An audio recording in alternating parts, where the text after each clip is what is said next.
And after a brief reprieve, I have returned. Seems like I had some technical difficulties, but I believe the tech priests have got it sorted. In spite of the technical difficulties, I have made some progress on this cultist with autogun. Our angry cultist with autogun. I think he's shaping up quite well. He's basically all done, but for his lamps. But for the lamps on his armor right there, over his shoulder. I like how the stripes turned out. I think that looks pretty cool, kind of like a twist on the hazard stripe.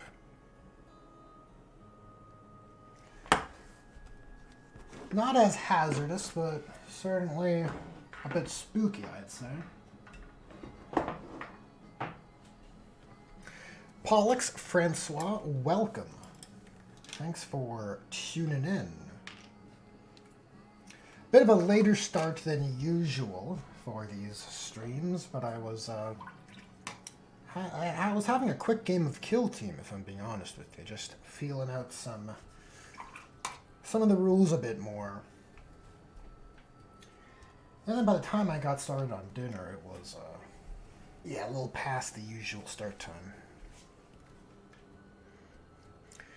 Unfortunately, there are quite a lot of attachments to look at, and I feel like we'll have to make some cuts. I don't know if I have the will to look at all of them.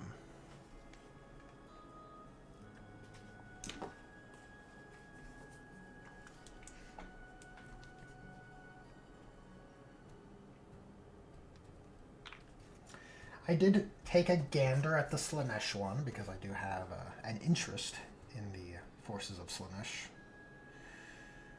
I do have a stake in how well they are doing and how they are being treated, so I thought I would give it a gander. And from what I can tell, look, the Slaanesh detachment, without seeing the full extent of the stratagems, it gets points for creativity, but I feel like this system isn't all that engaged with relative to its back-end tools.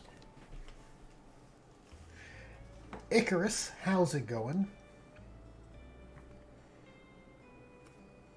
Look, this cultist is almost done. And then we'll start in on I feel like it's boring to do the same weapon type repeatedly, and there are 3 sets of shotguns and autoguns, so maybe we'll do a special weapon next. Variety is the spice of life after all, right?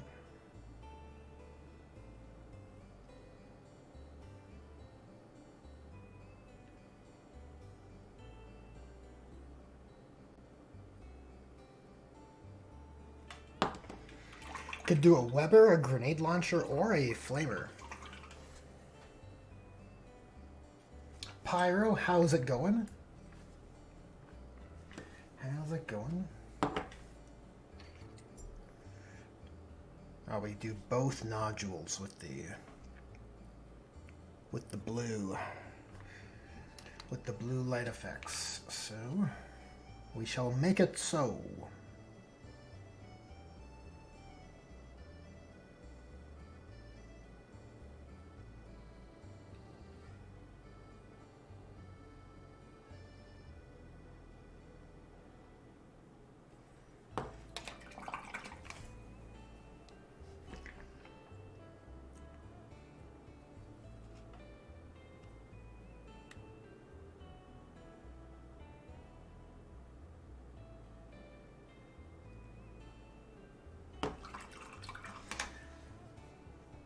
So what's on everyone else's hobby desk?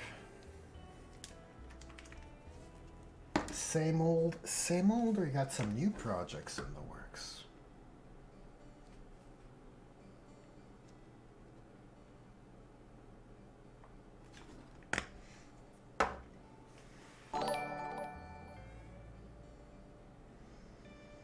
Pyro.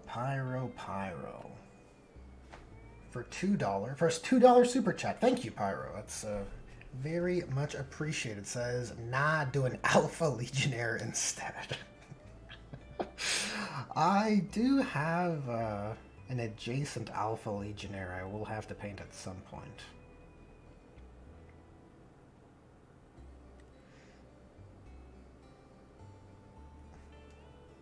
But it's certainly on the docket. But if I'm honest with you, he's mostly not in Alpha Legion colors. Sort of a twist. I have a Kill Team twist on the Death Watch, but using the Black Legion instead of the Death Watch. Since the Black Legion have those teams of aggregated legionnaires from different legions, right? I think it fits. So I have a Alpha Legionnaire guy with a few Alpha Legion-y accessories, but really it's just a shoulder pad that's painted Alpha Legion. Does that count? Does that count? I feel like it's inadequate.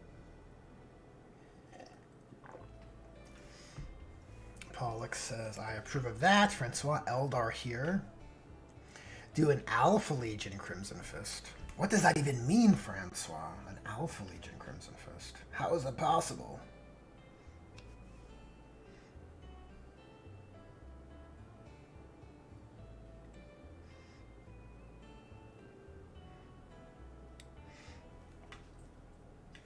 If you guys happen to have followed on my Instagram, I don't believe I posted it on YouTube, on a community post here on YouTube, but I've been posting on Instagram some rotations of some pre-Great Rift Crimson Fist Marines, which would be for a kill team.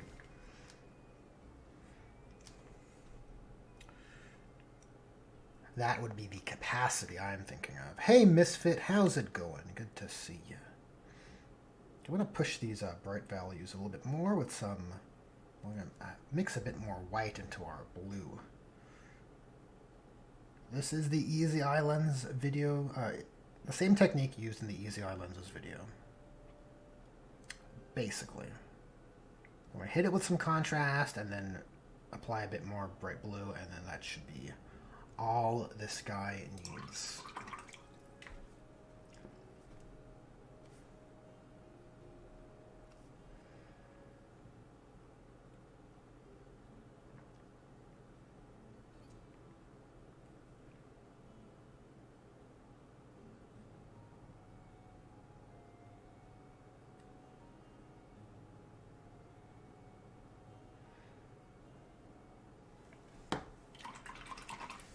Gabe Star, 1999. Welcome to the stream.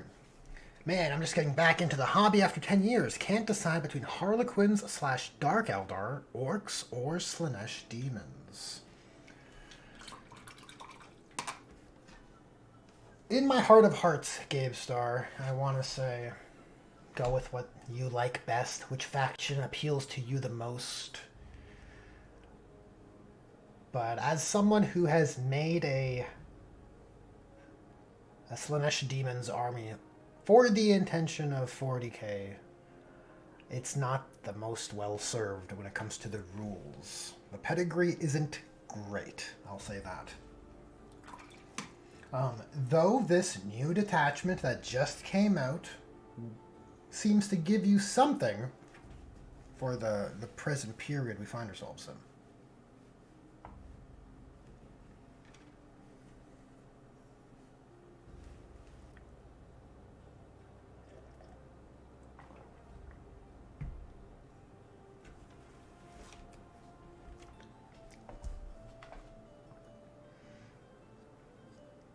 That should give this enough drying time. Let's hit it with a bit of Ancient Contrast, Talisar Blue. Generation 1. The classic stuff.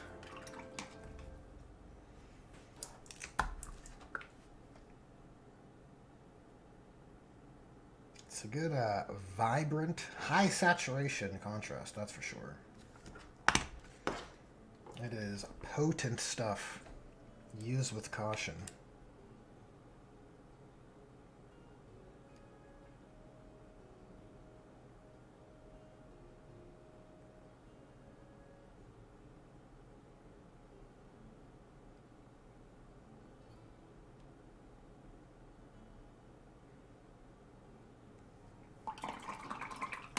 Let's see if I can blend that down a little bit.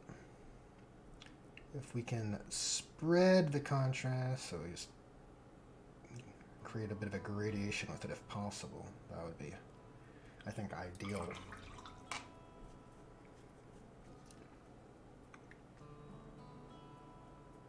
Try and learn a little bit from each model we do.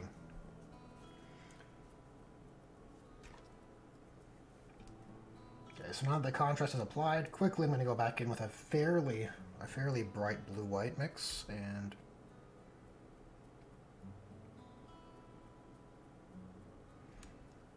just brighten up those centers a little bit.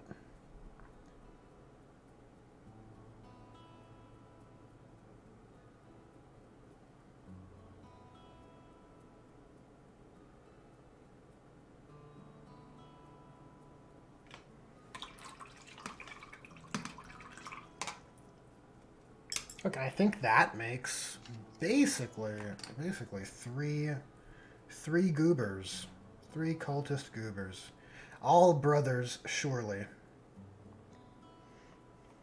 They're all inbred, I'm sure. A bunch of freaks.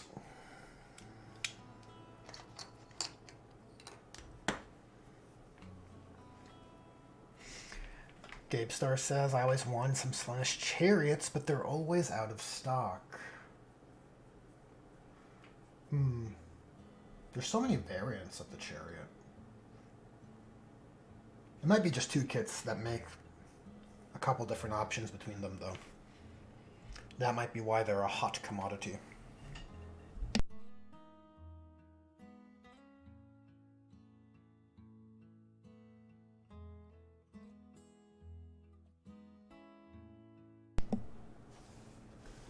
Pyro says, out of those choices, I would stick with Dark Eldar and Orcs, based on how GW is treating those armies. Yeah, Orcs are very well served. Both rules-wise and model-wise, they seem to get quite a lot of attention. If getting new models on a regular basis, relatively speaking, is a win, right? For some people, I think maybe you don't want to be in a position where you have to buy new models all the time. It's like, oh, now this new model's come out, and I guess that happens to be the best one.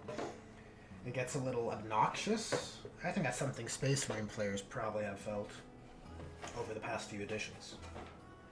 If I had to guess. Okay, well, because of Pyro, if I have that right, because of Pyro, we already did our goal. But in spite of Pyro, I can't paint an Alpha Legionnaire. I just can't bring myself to do it. And I'm not ready to work on my Black Vigil kill team just yet. Foxhole Games, welcome to the stream. How's it going? But yeah, because we reached our super chat goal, I thought I would just try out that new feature. Suddenly popped on the channel. Pretty crazy. Pretty crazy how YouTube keeps adding features, am I right? Yeah, we're gonna paint an Alpha Legion guy. Or sorry, excuse the slip. A Crimson Fist. A pre-heresy, a pre-Great Rift rather. Crimson Fist Marine. Which I think, you know, I just really adore the sculpts from the Age of Darkness kit. And I think by mixing and matching with different bits and bops and weapon pieces, like this is a classic bolt gun, right? With the Age of Darkness bayonet and then Mark 6 armor with a, what is it, a Mark 7 or Mark 8, a Crusader style helmet. I think it just looks so tasty, so satisfying. You know what it feels to me when I look at this? This feels to me like Warhammer. So charming.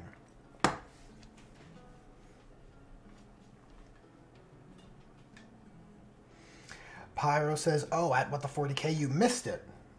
I said earlier, Way, because of your goal you must do a Crimson Fist. Well, we'll work towards that Alpha Legion, okay?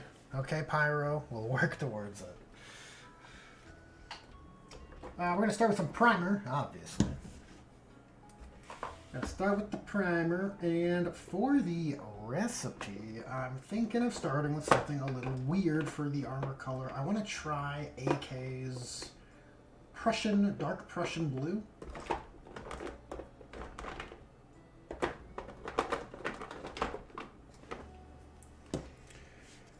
This color. Ever since I used this to paint that captain for the model swamp I did with Sultan. Sultan Plays, go check out his channel. I thought that this might make for a great base color for the Crimson Fists, so we'll put that to the test. A bit of an experiment, okay? We're gonna do it live, and if it's a disaster, well, we'll have to just weather the shit out of this guy.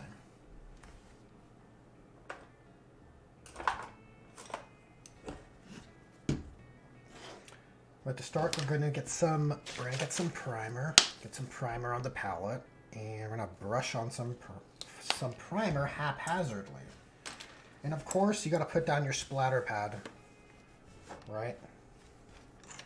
Just like American Psycho, you don't want to make a mess, okay? And I'm just gonna put that shit on everything. Just all over. Probably needs 2 coats. I hope none of these accessories break off from the haphazard application.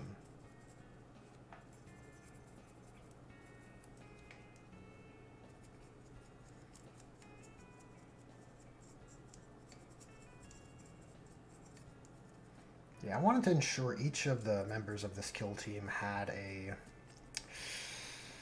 purity seal somewhere, as well as some sort of medal or honor marking accessory. So this guy has this medallion here, which I think is from the Phobos Infiltrators kit, I think.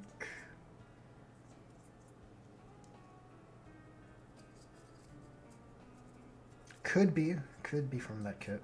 Not exactly certain.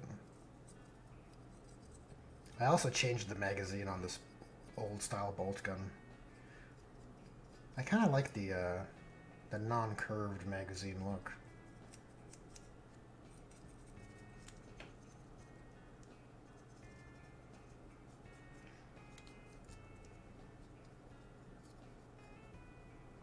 Gotta be careful around the bayonet because it doesn't have the best glue point, I find. Sort of a critique, I suppose, of the Horus Heresy kits.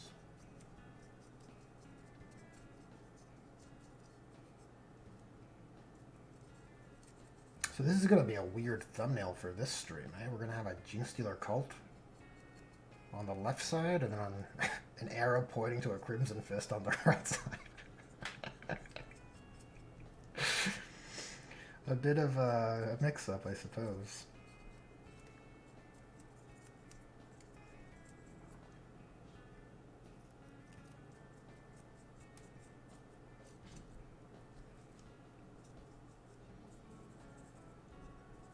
I like to hit the cork with some primer because I find if you don't, it really sucks up the acrylic paints, and not in the good way.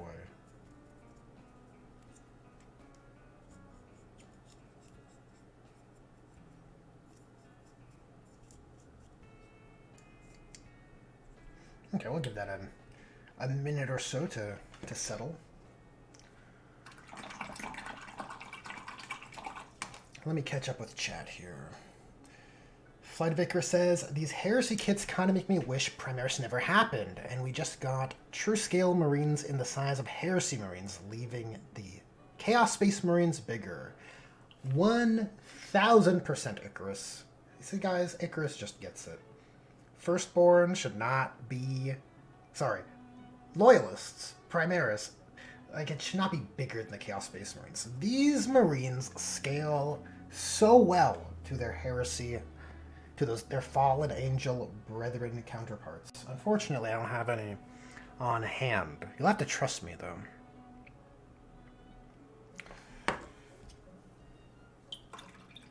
Yeah, I kind of wish we were in that timeline as well. You could have still had the Primaris aesthetic, right? Like a new armor mark for a new age, blah, blah, blah, right? I think that's... I'm more or less indifferent to that idea. Secret Marines, an army of Secret Marines is still... It's still a big fucking deal, okay? This idea that Primaris had to be better is dumb. Not a hot take at all. Flight of Icarus says, if I knew Firstborn would stick around and weren't being phased out, I'd make a Firstborn army using heresy kits. Pyre says, I feel the bloody same. Pollock says, just because he will look like a Crimson Fist at the end doesn't mean he isn't an Alpha Legionary. Okay, I see, Pollux.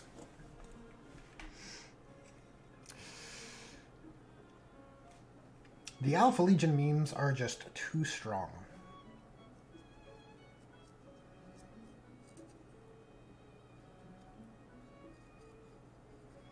At a certain point, the Alpha Legion meme fans will start looking at Tau Breachers and saying, oh, that's an Alpha Legionnaire as well. His disguise is just too good.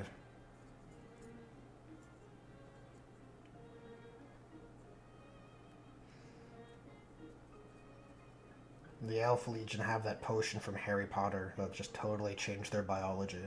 Allows them to infiltrate and take on the form of whomever.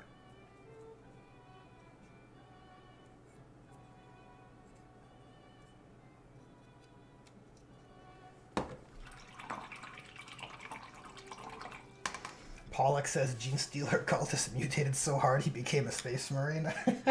Yep. Yep, that's pretty much how it looks. I mean, kind of similar-ish poses, too. It's not terribly dissimilar.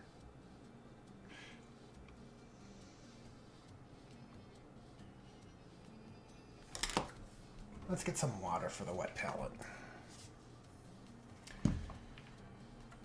Francois says, I say paint him 25% Alpha Legion, 75% Crimson Fist. Gotta activate the Loyalist Hologra.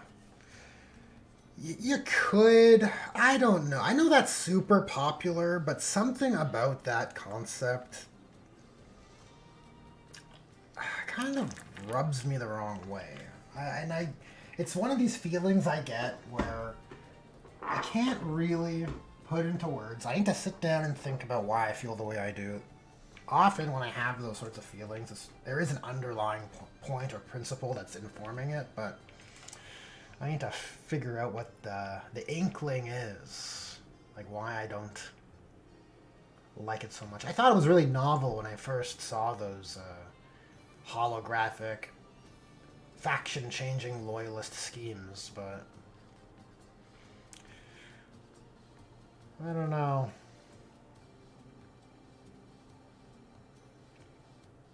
Something about it. Flight of Icarus says, doesn't have to even be a secret army of Marines, just a significantly sized new Ultima founding. Also true. Also true. Foundings can happen. They're justifiable. Right? Why couldn't just the events of Gilman coming back and putting a new founding into place, they could have still had their new models. Right? Good point, Icarus. Power says, does anyone remember how many Primaris Marines are still in stasis? Like, I could have sworn in lore there are still some in stasis waiting to be activated, like a bloody Necron. Maybe. Maybe. I know a lot of the Primaris Marines are from the They're even like children who are taken from the Heresy era. Like some of them were, they have vague recollections and that sort of thing. You hear it being mentioned in passing.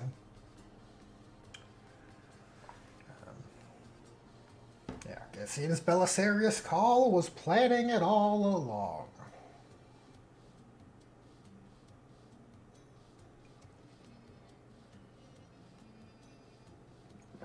Pollock says, I like that mid-transition thing on models here and there, but I wouldn't want to play a whole army of them.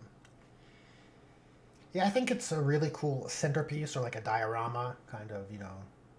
It's a very cinematic moment, obviously. And it's a great special effect because it has like an inherent storytelling. But I guess if you're fighting an army of them and all of them are turning into different guys, it doesn't make any fucking sense, right?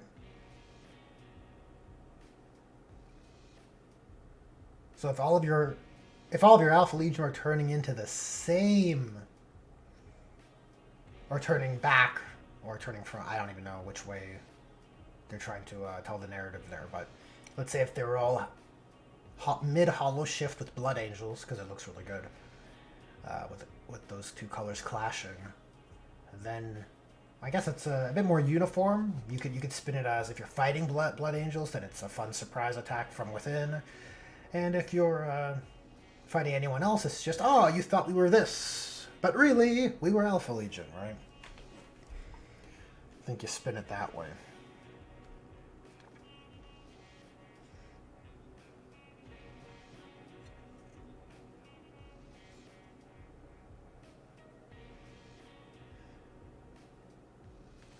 Okay, we're going to do another pass. I'm going to water it down a little bit.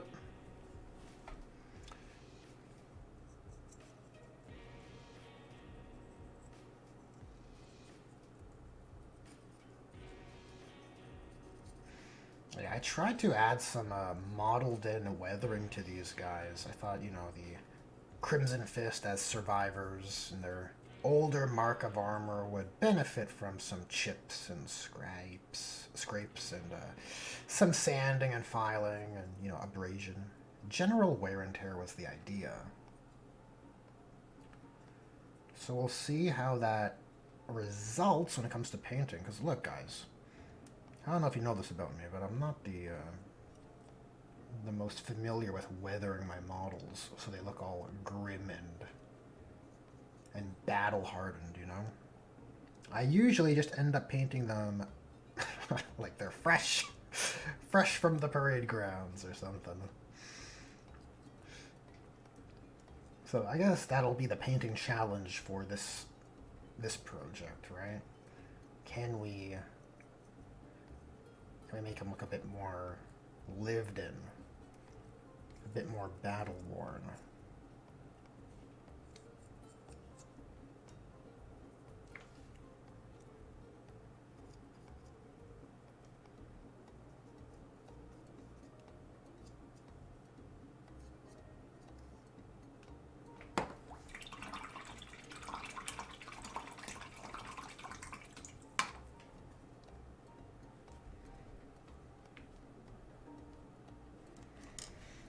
Pyro says the first edition black books on the Horse Heresy tell a pretty good mindset on an Alpha Legion army. Interesting, Pyro. Is that right? Icarus says, I mean, I've got nothing against the fans, but sometimes the everyone is secretly working for the Alpha Legion meme can get on my nerves as much as the orcs are keeping the Emperor alive meme. Oh god, I forgot about that. Yeah. Yeah, of course. Of course it's the orcs, but power of belief that's doing it. Not the Imperiums, not the Emperor's will.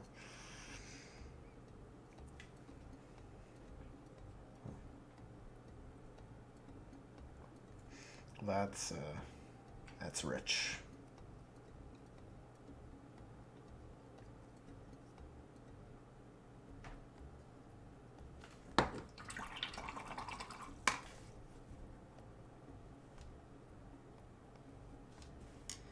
Pyro says, for one, Alpha Legion don't like siege-style warfare the most.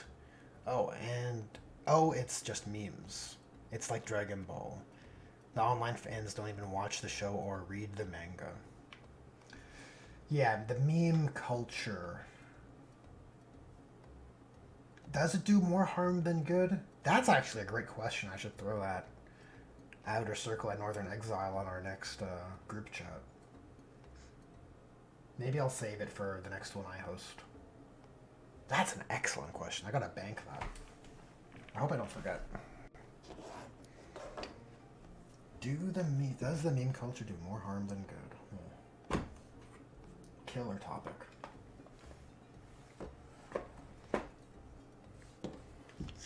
Okay, well I don't want this primer to go to waste, so we'll just we'll backpedal a little bit until his primer's dry on our marine there, and then we'll just use up this primer, right? Why let it go to waste?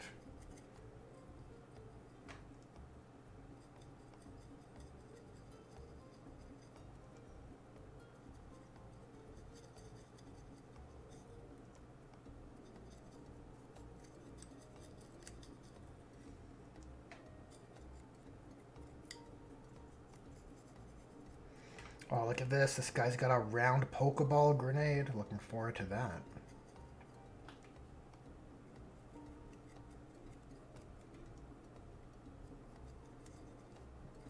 Oh yeah, so because of those technical difficulties I had last time I was streaming, missed a few days of the Grotmas calendar. And then today, of course, they don't release one. They release 4. Now, I don't want to complain. Serving demons all at once is cool. It's just the timing, right? The timing. So I don't think I can get through all of the Grotmas stuff I missed. So if you guys have any in particular you think I should take a look at, because I pretty much only glanced at a couple. I took a look at the Orc Tactical Brigade, vaguely, just at the army rule, and the Slaanesh one today. So I'm open to suggestions on what you guys think I should take a look at, or what you think I would find interesting.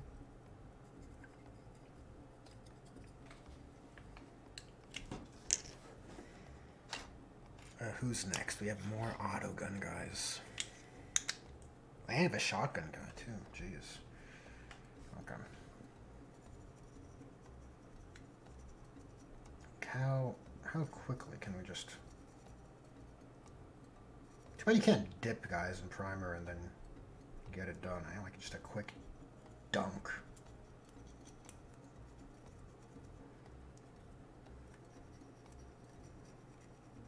I guess you could, but I feel like the risk is so high. Just muck up all your details. This is like 30% coverage, I feel. This is terrible. But look, we're just trying to use up the primer. Let's not get stuck in the weeds, right?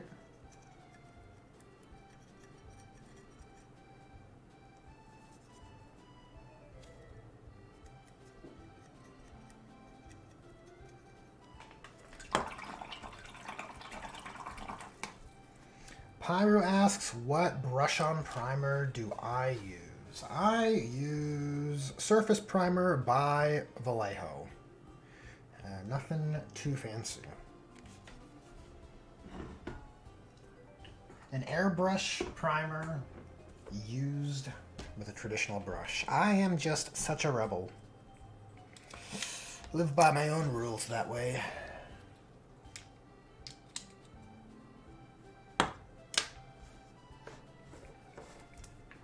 Okay, our Crimson boy here, well, Crimson Fist boy, is appears to be ready for the base coat of Prussian blue. So let's try it out. I happen to have the follow-up colors GW recommends for Crimson Fists, so it'll be interesting to see how. I think it'll be interesting to see how Prussian blue maybe alters the look.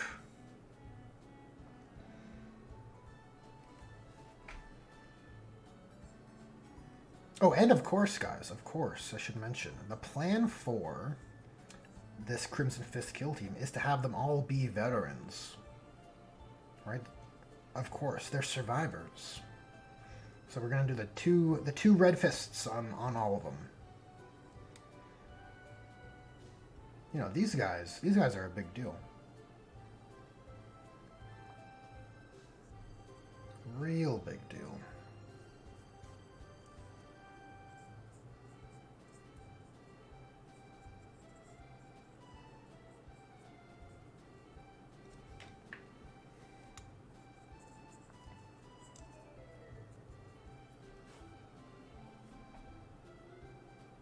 So I did thin this down a little bit. Is it too thin? We'll see. We'll see.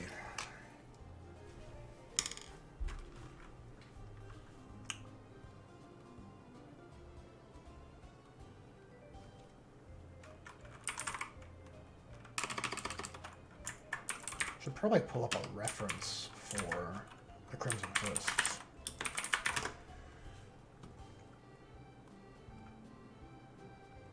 Now, I know a lot of people don't like how GW paints them, or the Dark Angels, with that super strong edge highlight. But I kind of like that look, if I'm being honest. Though I understand how it could be toned down. So I'm not empathetic to the criticism of the Tron effect it often has.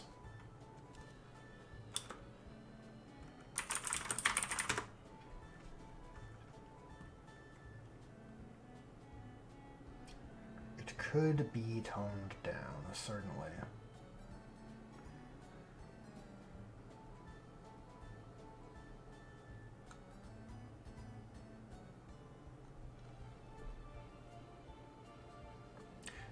Does anyone in chat have a painting recipe for the Crimson Fists red? It's almost, I don't want to say pink. I guess it depends on the artist in question.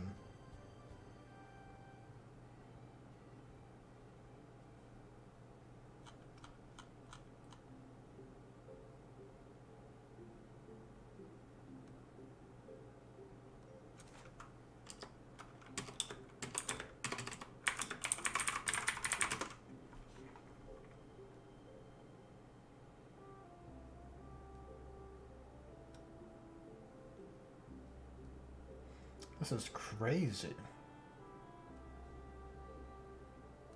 It's like Crimson Fists are too popular. I can't find GW's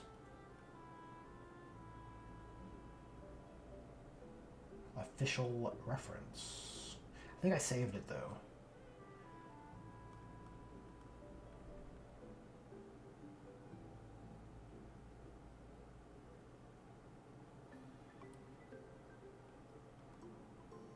I did! Perfect. Holy shit! I can drag and drop into OBS. Amazing! Did you guys know about that? Look at this. It's so easy. Look at the technology. The innovations we have. Where do I put this guy? Why do I put him up here? How about that?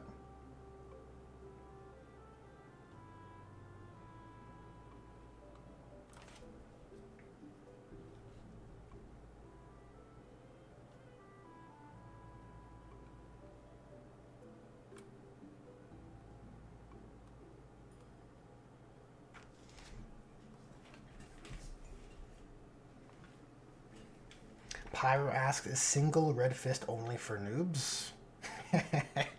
It's like for your normal battle line. You know, a noob would be a scout, right? You're still a badass if you have one red fist. But for these older armor marks, I think it makes them a bit more appropriate if the firstborn Marines are bearing a mark of veterancy. Should they be on the table on a 40k kind of environment, right?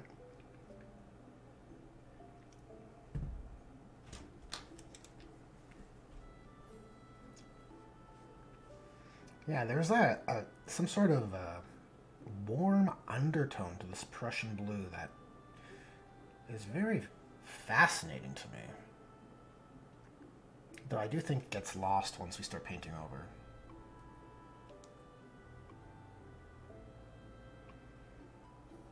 we don't want this brush at all for what we're doing.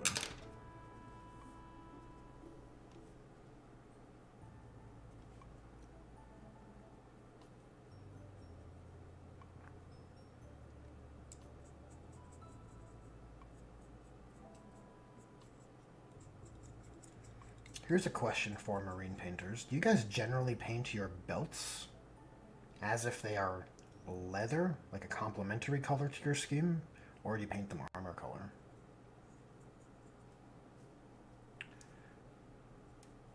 Because I've seen people tackle it both ways. I don't know if there's a right answer in that sense. It might just come down to taste.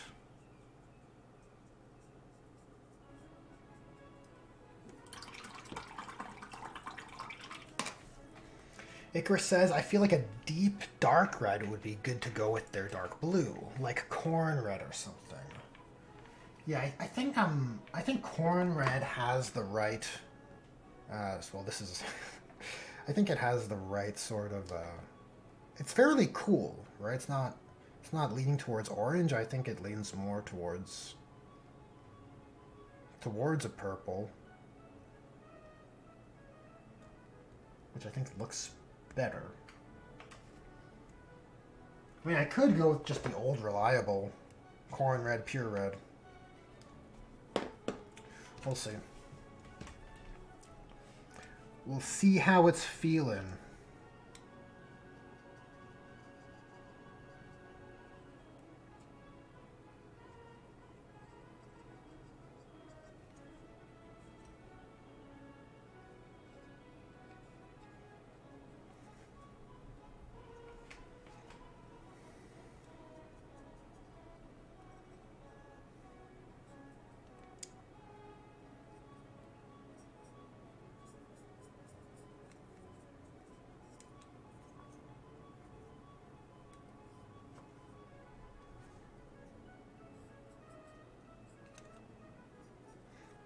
Oh, another thing, as it relates to weathering techniques, guys. When it comes to weathering and battle damage, does anyone in chat have a favorite tutorial or technique video that they would recommend? Because I'm sure with a good example, I'd definitely feel more confident than just winging it. And I think it should be pretty safe to execute from there.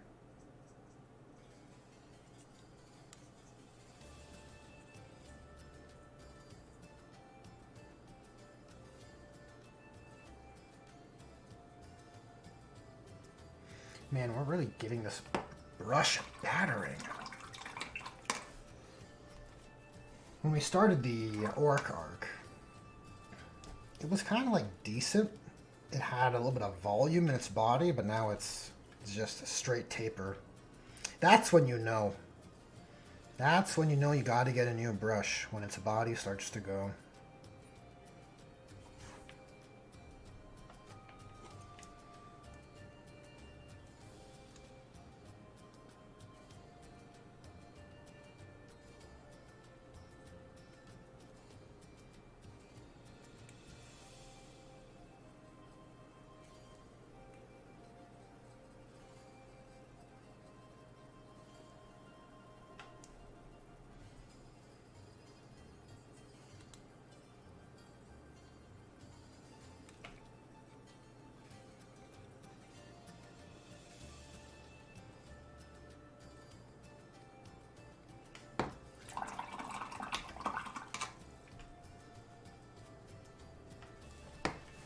Pyro says Trovarion has some good ones. Oh, hell yeah. Trovarion's an awesome painter. And I adore his... I haven't watched a ton of his videos, but I remember watching a few of his painting videos way back, and he was very much in the spirit I appreciate, where he's like, yeah, just take your time, enjoy the process. You know, it's not a... What's the point of painting if you're not enjoying what you're doing, right? And I was like, dude, this guy gets it. Empire says, or brushstroke painting guide. Okay. Okay. Well, that's two good, good starting places at least.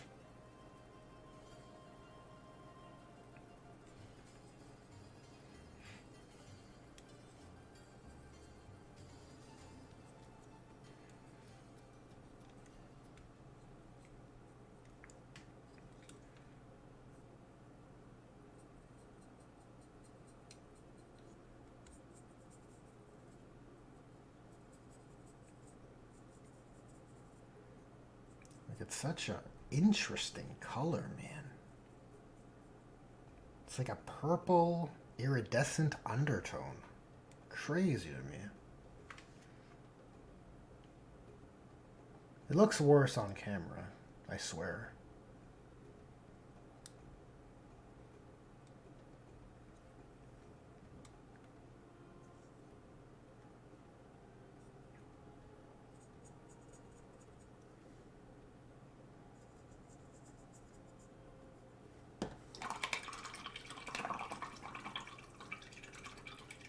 Pollock says, I always enjoy painting, unless I don't. And then it's probably because of Chaos Trim. I feel you're not alone in that, Pyro. Or Pollux.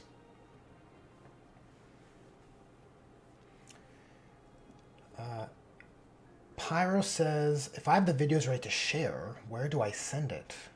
Would YouTube's chat enable that? I don't think YouTube's chat will allow you to post links unless I make you a moderator. The safest or the most sure place you could put it is just like a Discord DM or like a Discord, just you can put it in my Discord server, just at me. That's also an option.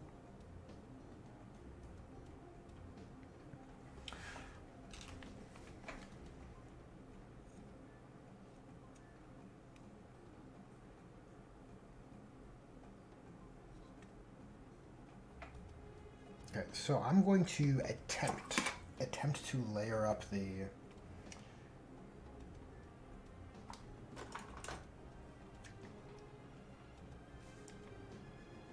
see, now this brush has a better body.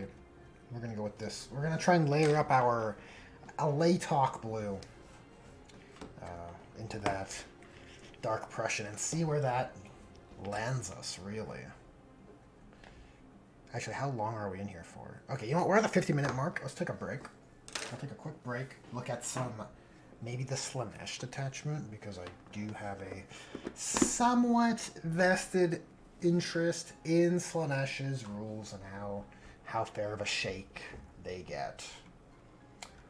So, let us shift to the browser capture.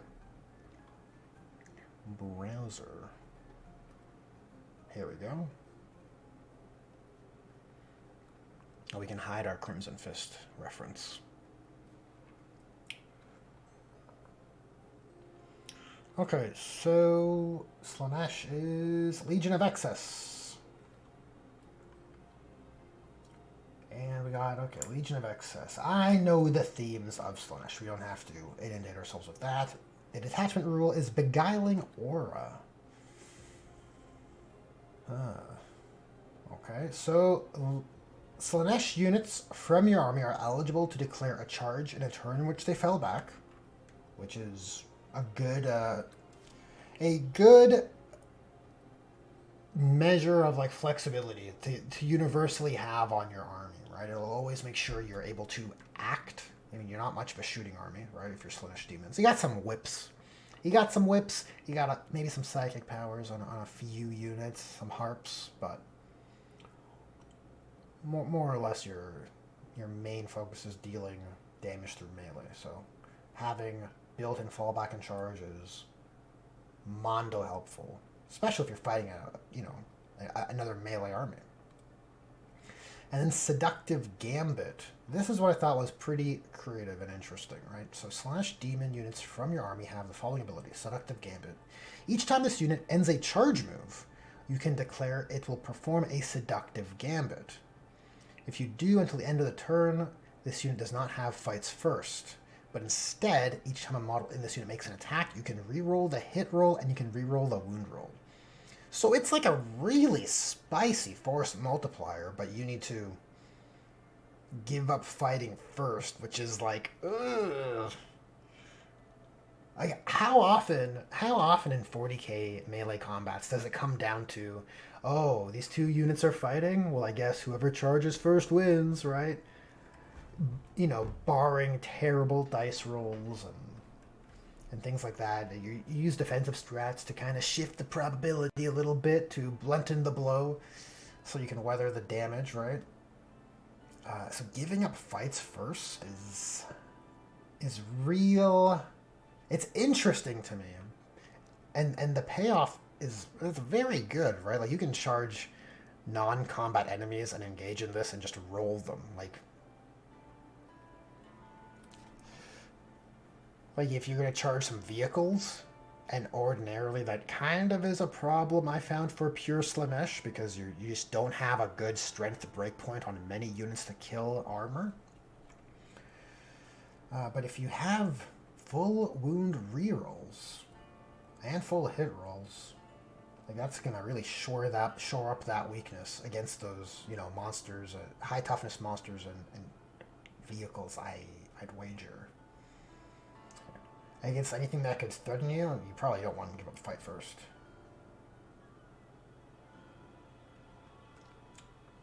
Okay, so enhancements. False Majesty Aura, 30 points. Very expensive.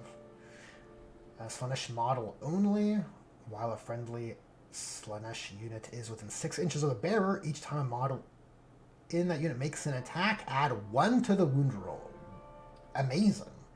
An aura, an enhancement aura for any Slanesh model, and it affects all Slanesh units.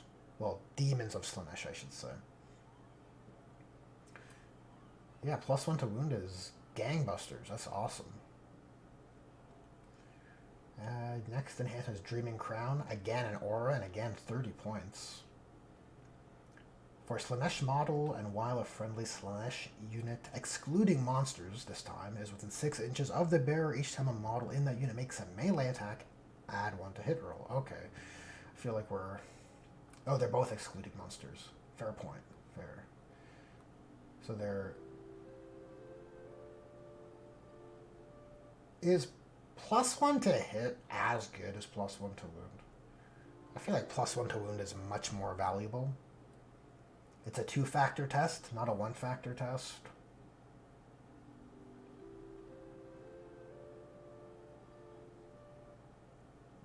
You might have more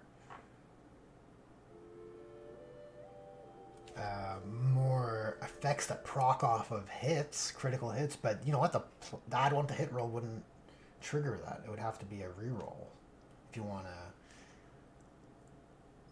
to you leverage that efficiency for proccing abilities. Do chariots count as monsters? Asks Pyro. Pyro, I believe chariots are mounted, if memory serves. I have a couple chariots. I was using them at the start of 10th edition. And I believe they are mounted. So they would benefit.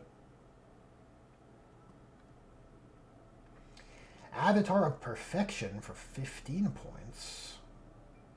And this is only for monsters, so your demon princes and I guess greater demons. At the start of each phase, if there are no other friendly units within 6 inches of the bearer, you can reroll advance rolls for the bearer and reroll charge rolls made for the bearer, and ignore all modifiers to its move, characteristic, advance, and or charge rolls made for the bearer. Interesting. You gotta be 6 inches away. So then, well, your monster wouldn't benefit from this stuff. There might be other units and synergies that you would have to forego. But only when you're making your charge and your move. It's interesting. It's an interesting kind of design space. We haven't really seen a... You only get these if you're away from 6 inches from friendly units. And the last one, Soul Glutton. Already like the sound of this. My favorite Slaanesh shit is the soul-eating type relics, usually. 10 points. Slaanesh monster model only.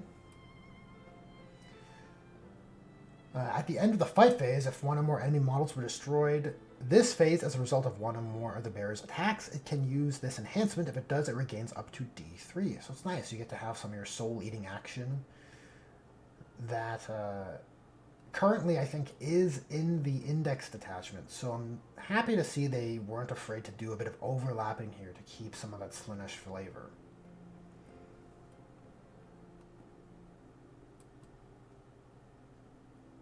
And it's at the end of either fight phase, so you know if you're persistently killing models in each phase, you can keep regenning wounds back. I like it. Next, we have Thieves of Pain on the stratagem front. Any phase, just after an attack or mortal wound is allocated to a Slaanesh demon unit from your army, excluding monsters. Select one other friendly Slaanesh demon unit within 12 inches of your unit until the end of the phase while the selected unit is on the battlefield. Each time a model in your unit would lose a wound, inflict one mortal wound on the selected unit instead.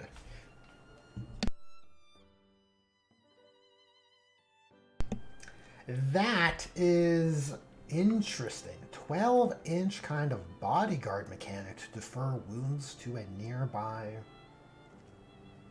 unit. You have to check which units can have feel no pains. I think Celeste gives his unit a feel no pain. It's been a minute since I played demons. In any case, yeah, you could basically defer damage, which is awesome. In any phase, just after an attack or mortal wound is allocated. And it's until the end of the phase, right. Pretty cool. I don't hate it.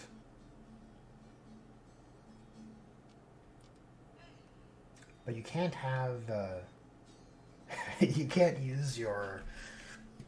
You can't defer wounds from a greater demon to a group of demonettes or something.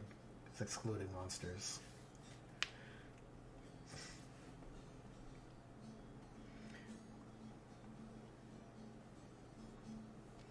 Yeah, demons can tank, just not from the monster HQs, not for a demon prince or a greater demon keeper. Okay, 2 CP. Wow, 2 CP.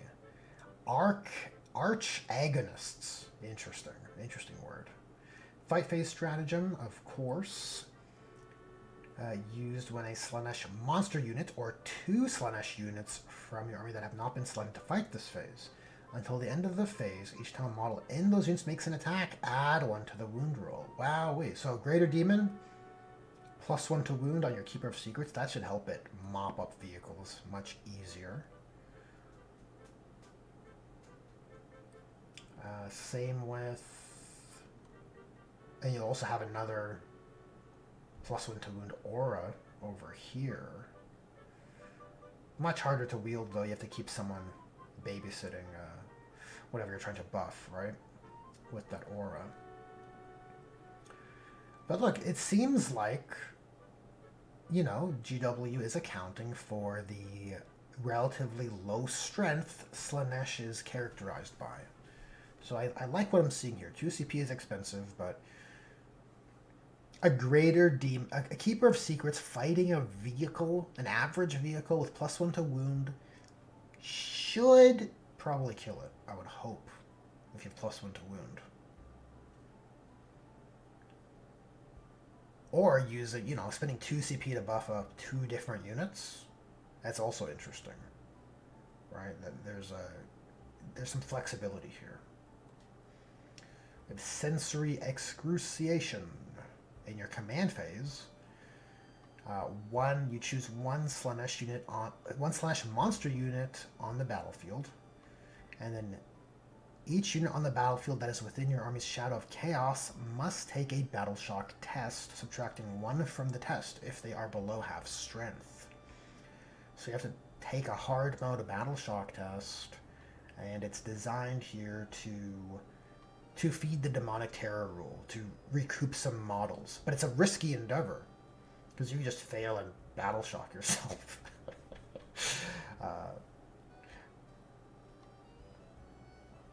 It's thematic. So I don't hate it. I don't hate it. I do wish the demonic reinforcements mechanism here to recoup your losses for demons worked more like Necrons, because it's a little hard to get that value back on your bigger beasts like fiends. But it's a fairly creative stratagem. Like I don't hate it. It doesn't feel uninspired. It feels like they're not copying and pasting stratagems. Phantasmal Longing, movement or charge phase. One Slaanesh unit from your army until the end of the phase. Each time a model in your okay, so maybe I spoke too soon because we have it again the ignore terrain stratagem, and again what I feel is always in the same top right corner. It's the simulation winking. While I kid and make fun of this design choice becoming more and more common, it is very strong for Slaanesh. It's any Slaanesh unit, and they can use it through the charge phase. So you can charge through walls. Crazy. Imagine a Keeper of Secrets just charging through a wall. It's nuts. Absolutely nuts for 1 CP. Amazing. Then we have Cavalcade of Blades in the charge phase, just after a Slaanesh unit from army ends a charge move. Select 1 enemy unit within engagement range and roll 1d6 for each model in your unit that is within engagement range of that enemy unit, or roll 6d6 instead if your unit is a monster. For each 4+, it suffers 1 mortal wound. Okay, so look, you have a tank shock. You have a tank shock in your toolkit, which again also helps with dealing with the higher toughness units. It's interesting. Very interesting. And the last stratagem, a reactive one, overwhelming excess in the shooting phase. In your opponent's shooting phase, just after an enemy unit has selected its targets. 1 Slaanesh unit from your army that was selected as a target of those attacks. The attacking unit must take a Battle Shock test, subtracting 1 from the result.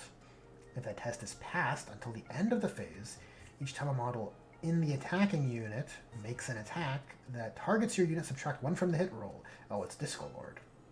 If the test is failed, in addition to being battle shocked until the end of the phase, the attacking unit cannot select your unit as a target of any attacks.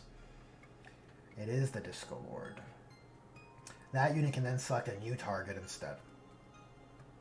Okay, so it's a bit worse than the Disco Lord, because the Disco Lord just says you can't shoot at all, which is fucking rude. So it isn't as rude as the Disco Lord. You're paying a CP for it. At worst, you're getting a -1 to hit, which will help keep your units alive from shooting, which is the bane of their existence. But at best, you're preventing someone from firing their Gladiator Lancer at your Keeper of Secrets. So that's a win. That is a win.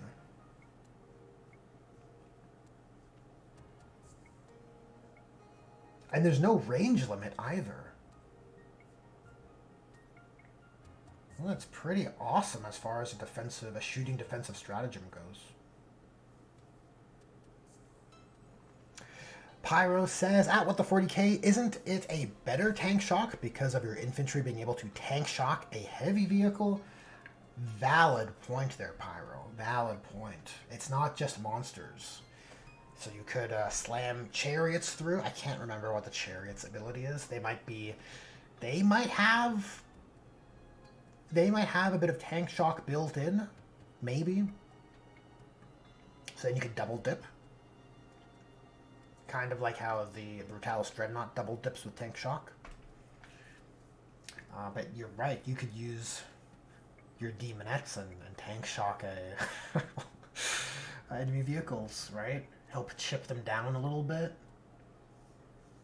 Not terrible. I guess so I don't hate the toolkit here, right? There's a lot of creative kind of design space we haven't seen on a lot of these stratagems, such as with sensory excruciation. I like how it seems to be compensating for the lower strength that characterizes Slaanesh. I think that's the right direction. The enhancements, the top two feel a little uncreative, but I think, you know, the +1 to hit I don't love. +1 to wound is amazing. I think you could have had something more wild over here. The question is, and I can't recall offhand, if you have easy access across the army to advance and charge. I don't think you do. I think you had advance and charge through the index detachment of demons. I think the mask, the named Epic Hero Herald for Slaanesh, provides... No, she's lone operative now. I think there's a character that provides advance and charge, which you can attach to a unit of demonettes. But barring that, there's not easy access to advance and charge for Slaanesh. You do move faster than the average unit type of you know, your comparative. You know, your Slaanesh infantry is faster than normal infantry. Your beasts and your mounted units are also faster than normal mounted and beasts. So maybe it's not necessary. I like that they include a great defensive stratagem for shooting. It requires them to fail a battle shock test, but maybe there's some play there with other demon units, or other Slaanesh units, maybe. I'm too unfamiliar with the data sheets to speak on them. The biggest criticism that I have is I think Seductive Gambit is very interesting. Like I said, interesting design space here. We haven't really seen this kind of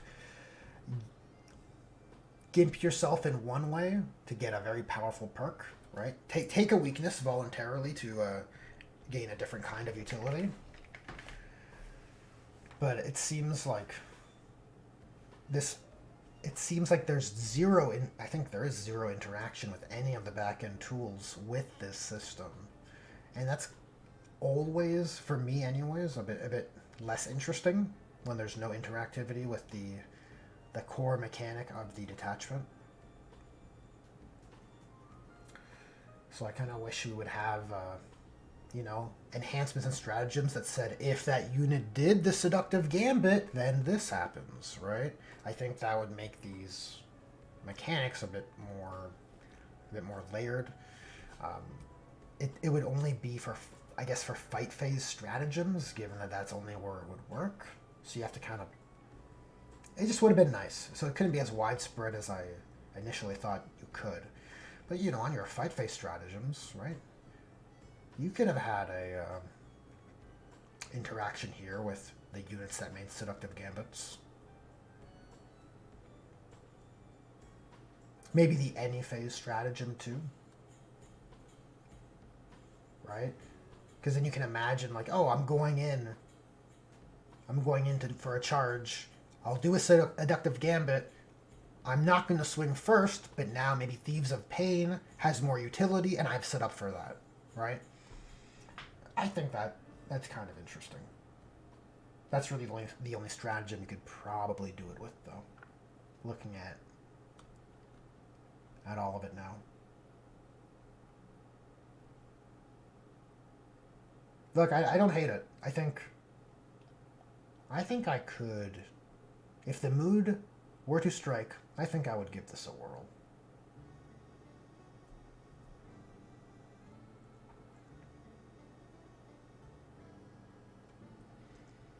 All right, let us return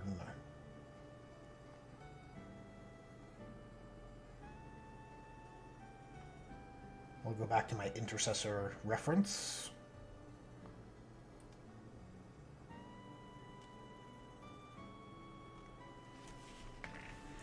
Misfit says, well, I need to give them a once-over, but I think I have finished the last of my cults. Impressive, Misfit. Impressive.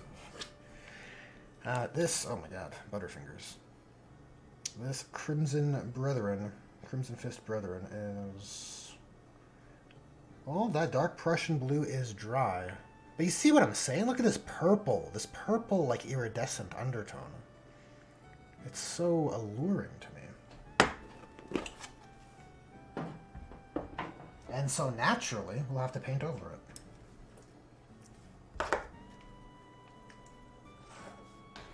Francois says, right, I'm just going off the minimum from a monster. Ah, well.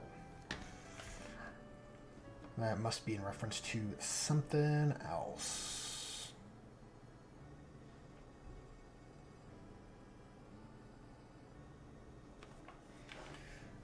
Right. Francois says 3 to 6 mortal wounds for 1 CP is pretty strong. I think so, right? Especially if you're just infantry.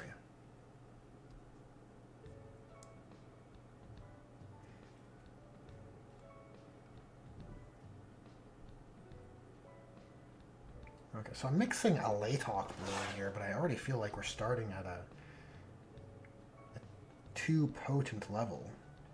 It's too much. I think we probably want a more subtle,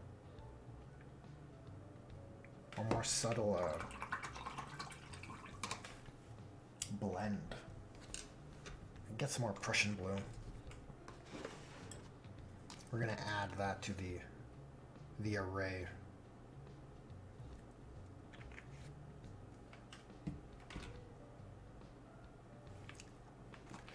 Pyra says, is that a bloody seam in the middle of the studded shoulder pad? Yeah, that's how the Heresy shoulder pads go together. I don't love it. Maybe, not maybe. I could have probably fused that a bit better through, how would you call it? Like just use a few layers of plastic glue, maybe?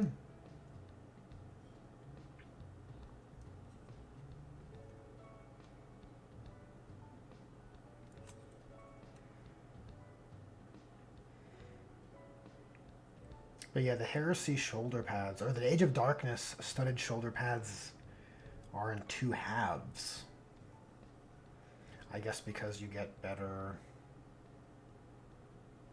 mold, or maybe less deformation on the studs, probably. Because if you look at the old tactical studded shoulder pad, it does deform a little bit towards the edges. So I guess that's why they did it the way they did it. Yeah, so this is a little hard to evaluate until it dries. This blend we got going on here.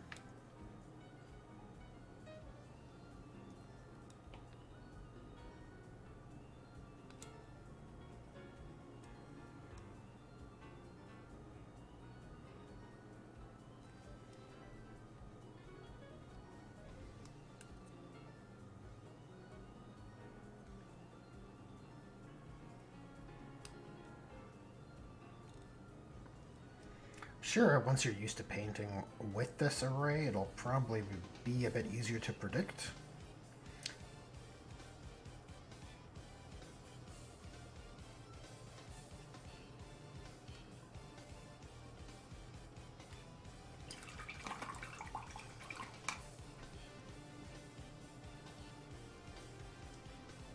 Let's get some brighter blue towards the edge here. This lip.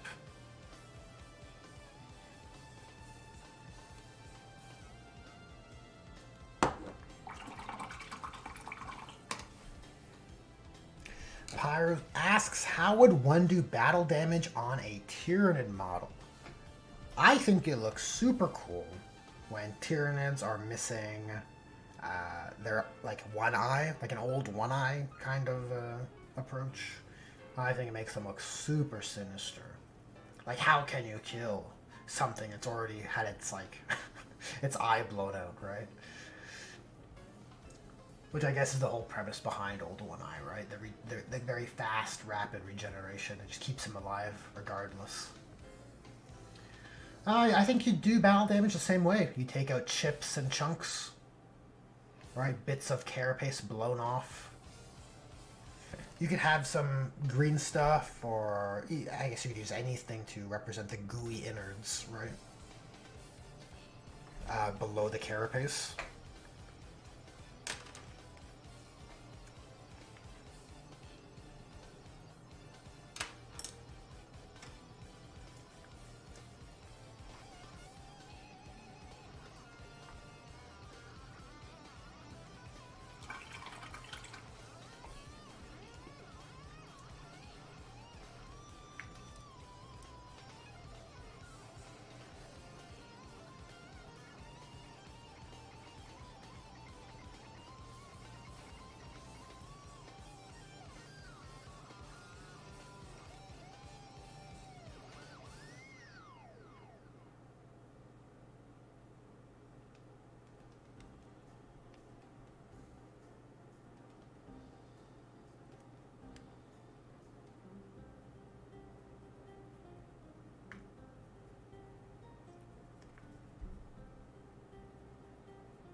So if we're gonna make this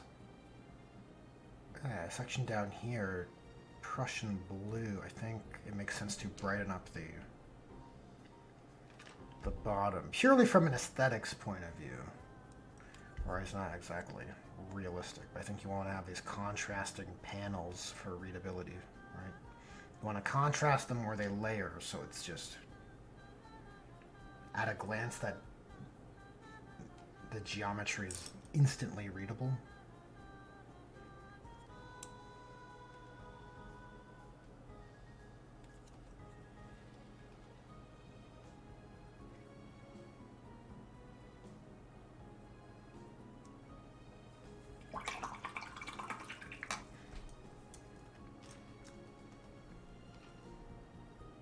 Like a mix of Prussian blue and a Laytalk.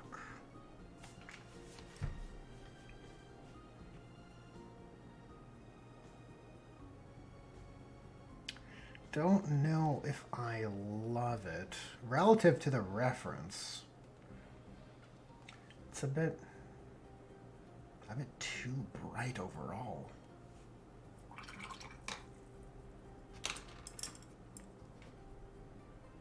Maybe one does not simply just paint Crimson Fists.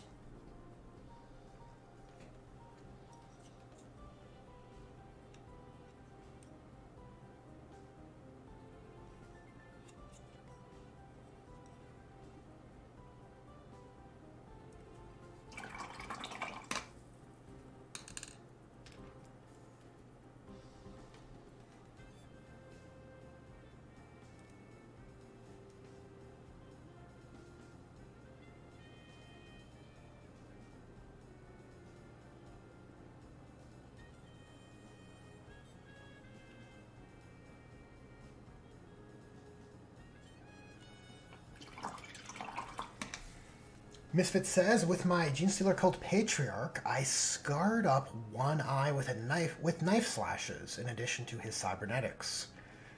But actual Nids wouldn't have those. Very true.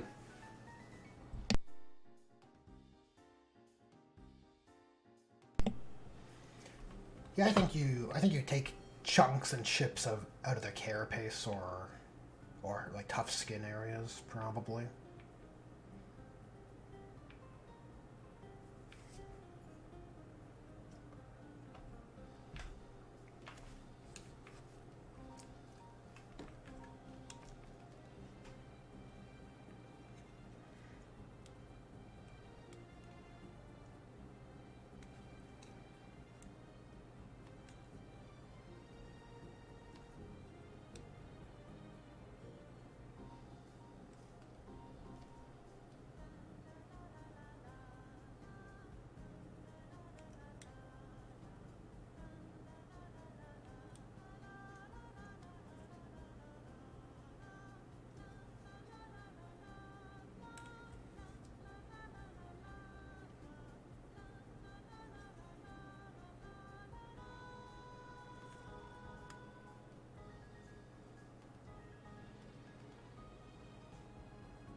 I'm going to work a little bit out of sequence here. We're going to try just working on this knee pad, or this greave, I guess, and see where it leads us, sort of like a test.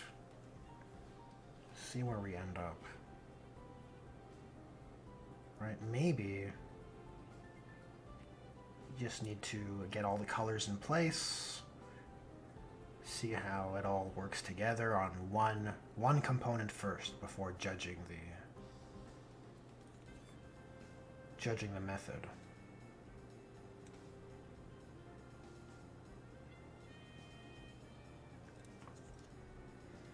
So I'm going to go in here with just a Laytalk.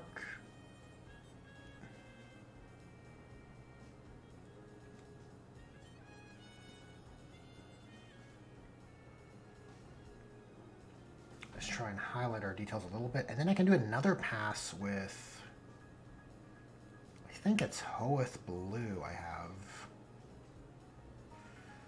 And we'll try and enhance this a bit further. We'll see if it looks too much like the GW Tron scheme.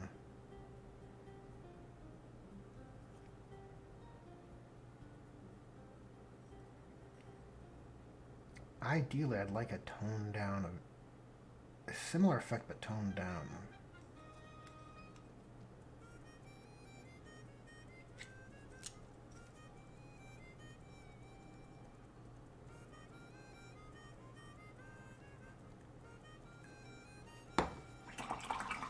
Matt Gaming, welcome to the stream. Misfit says on NIDS you could drill out projectile holes,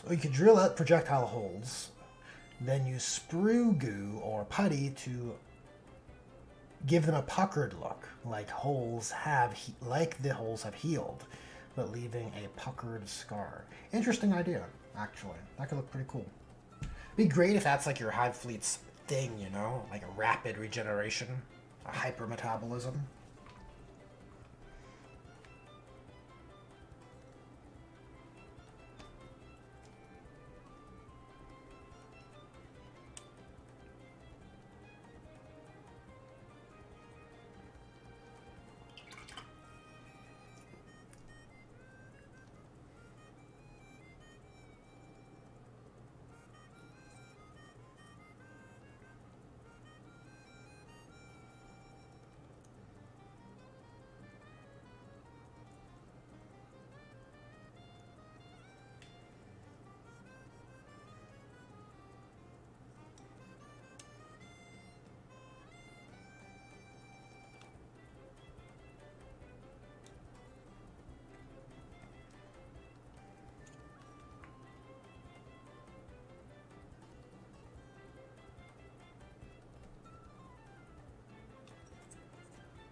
So I quite like how the toes look. Well, they're not toes. They're just kind of, I don't know what else to call them.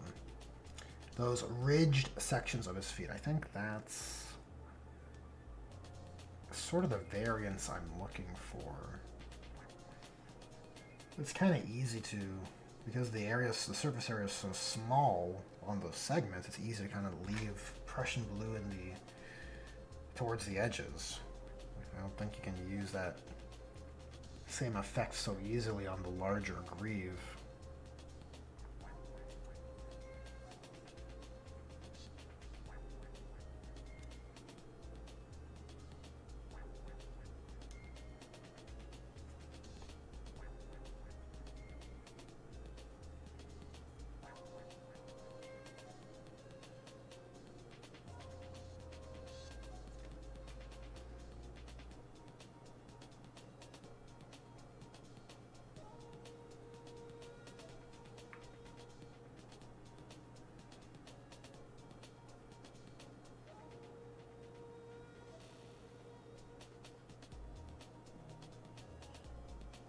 Feels too blue. Which I know sounds crazy. I think it's too bright.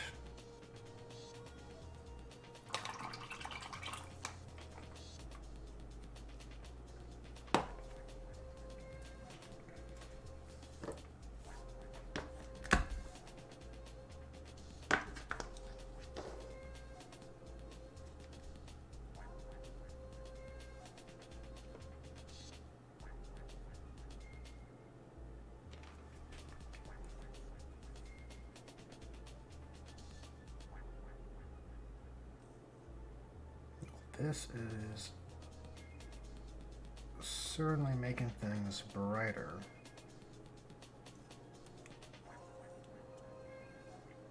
Yeah, so those two colors can, I think it's safe to say, they'll certainly layer up to create that GW strong highlight.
Pollock says, on screen, just the first blue you did looks really like the Crimson Fist from the old Codex and promo stuff. But I'm sure the camera and light does some cheating here. Quite possibly. Yeah, you definitely lose that undertone I'm so fond of with any sort of layering over the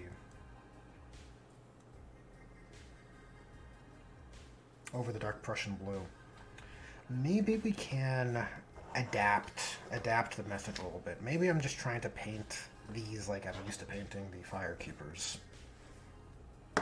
Maybe we'll get some LA talk and just go straight to edge highlighting. Maybe we'll just live with the base coat. The armor color is the base coat. Maybe we don't have to blend if we got a cool luster. Maybe we can pick out the details, go right to edge highlighting and give it a wash.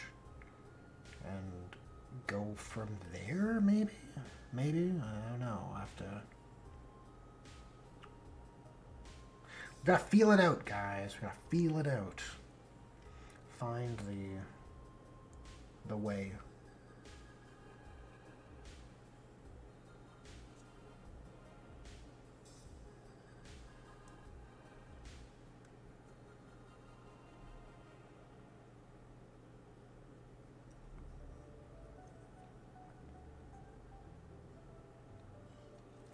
like a wash should.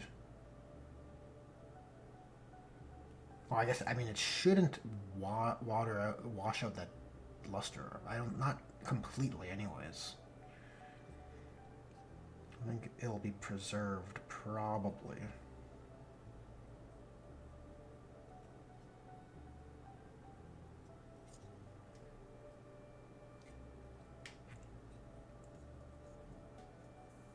Yeah, I don't like this. I don't like that front leg.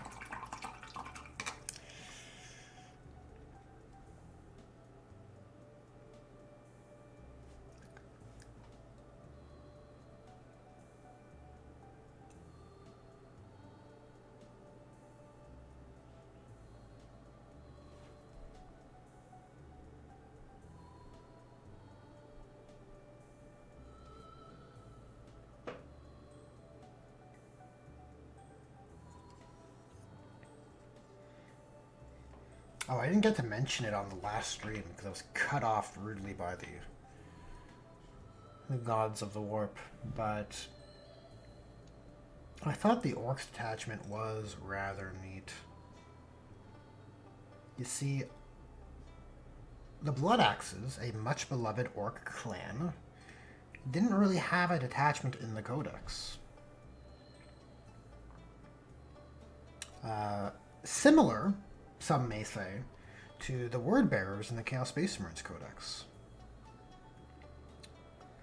But the Grotmas calendar kind of served, not kind of, the Grotmas calendar was used as an opportunity to serve the Blood Axe fans.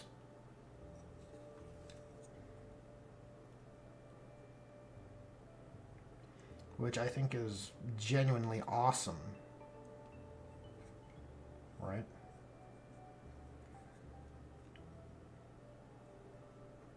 It's kind of what I was hoping we get for Chaos Space Marines. You'd get a detachment for demons and possessed and having a whole bunch of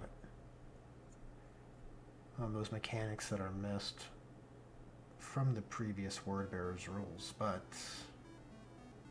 sadly, that is not the timeline we find ourselves in. Good for Orcs, though.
You know, as I'm doing this, I am also not feeling confident about this direction either.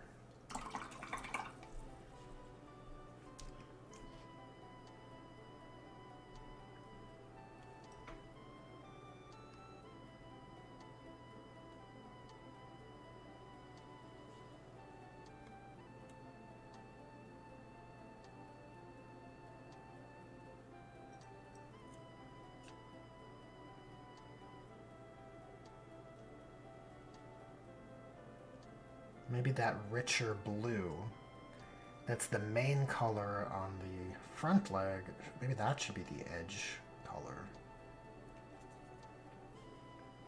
Because then at least Prussian blue is involved.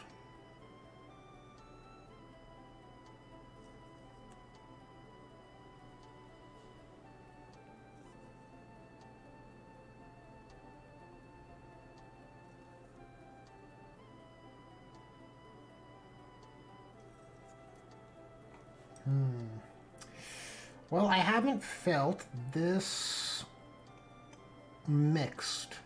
Actually, it's not even mixed. I'm just not vibing with this at all.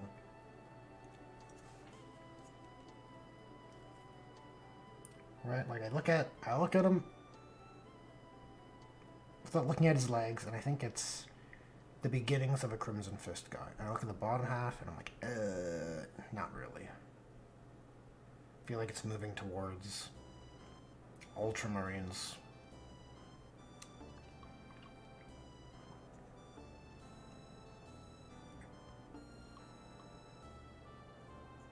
Which is not the vibe I want.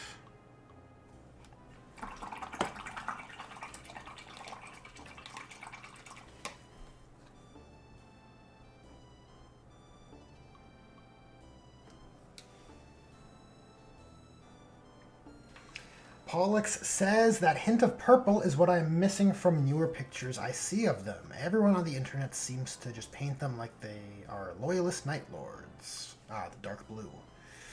Professional and totally unbiased review.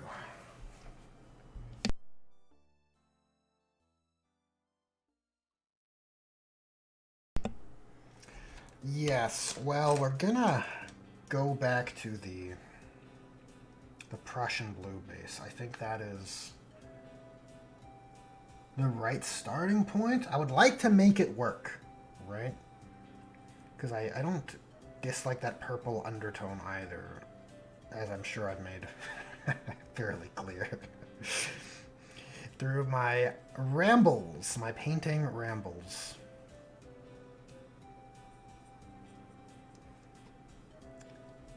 So I suppose we gotta find another method. Maybe adding more blue isn't the way. Maybe we gotta add some gray to this to get the highlight colors. It's like adding the blue in like that, I think it just changes how it reads way too severely, right? When I look at this back leg, I begin to think of something else, not Crimson Fist. It's just not vibing with me at all.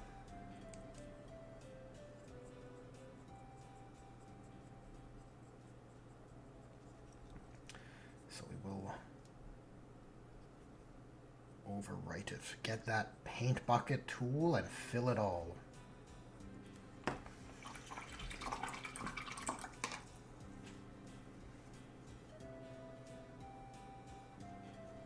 What happens if we take some London Grey?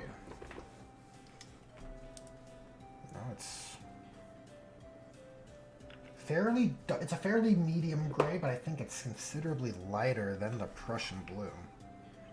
So we take some of this and mix it around, let them mingle with each other. Where do we get?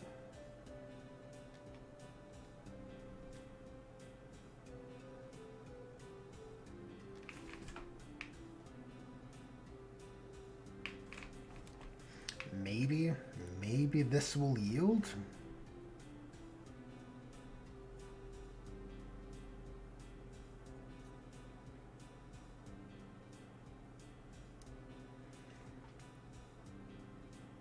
I don't know.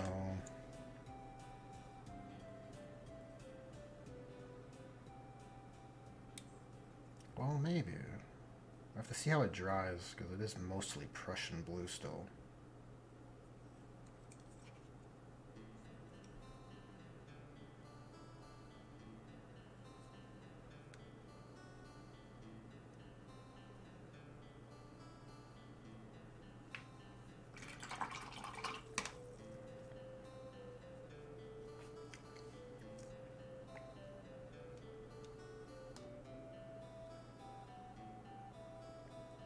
That might be the way to go.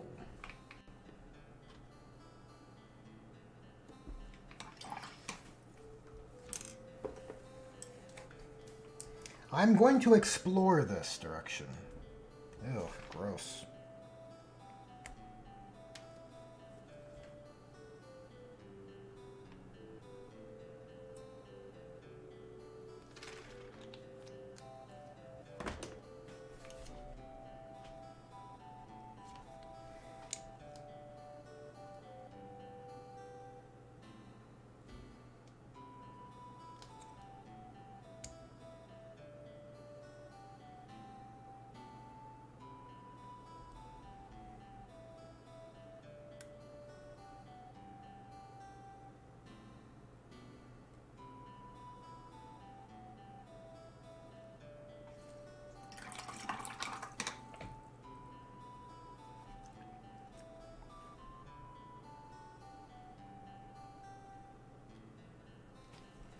Yeah, the gray and Prussian blue seem to...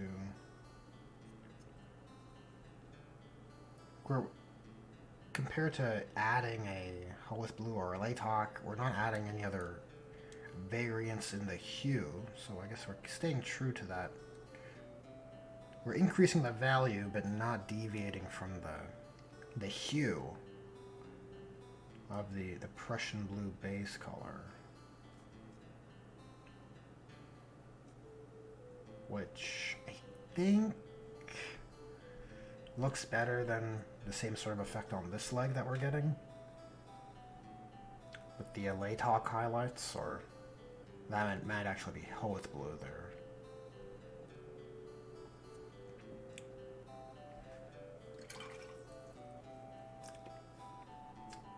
And that might be the move. It just feels so subtle.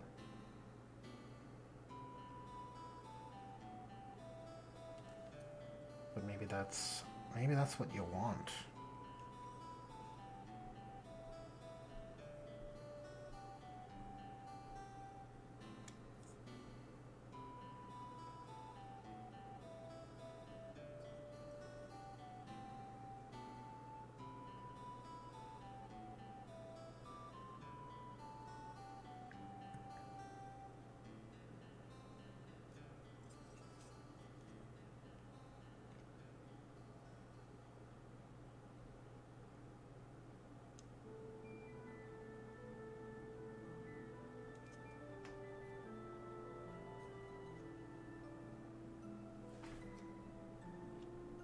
I wonder if from there you can take something like Hoeth and then use that just sparingly as your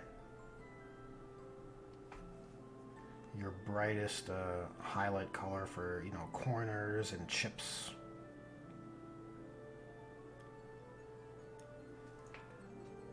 Just where you really want to pump up the contrast.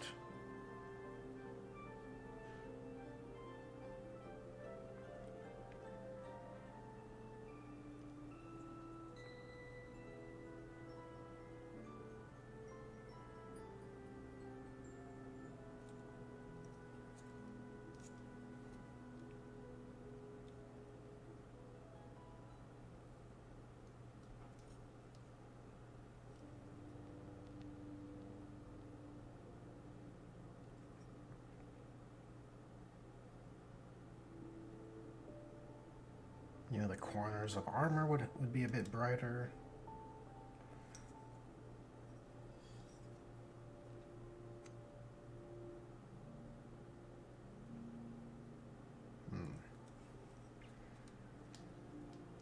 What do we feel in chat? Does that look better? Better? Be honest. I want to try and come up with a good aesthetic for these veteran heroes. Well,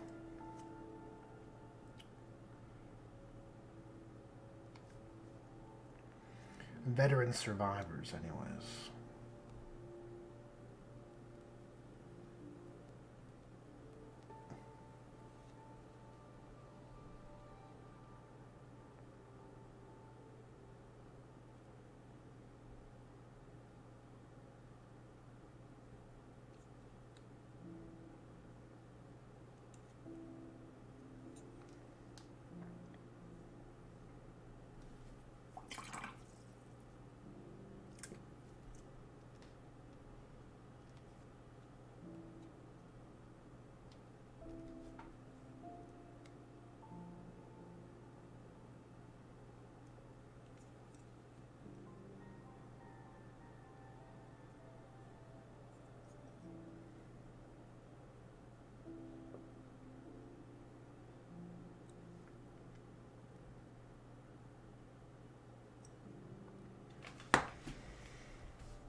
Pyro says looks okay. Yeah, that's kind of where I'm sitting.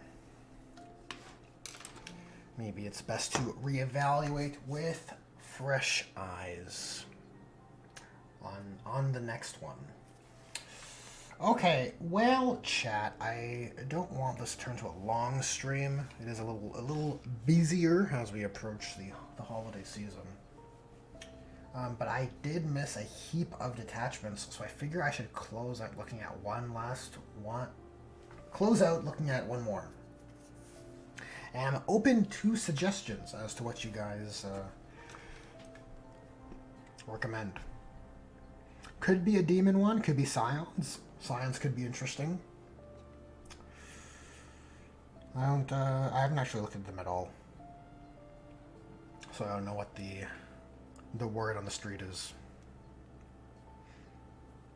If they got something interesting or uninspired.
Pollux says Zinch. Icarus says my suggestion is the guard one.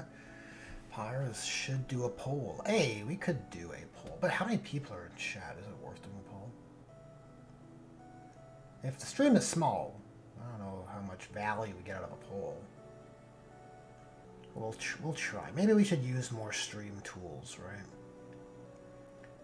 Maybe that is... Yeah, we should have always done a poll. Maybe that's something to consider for going forward.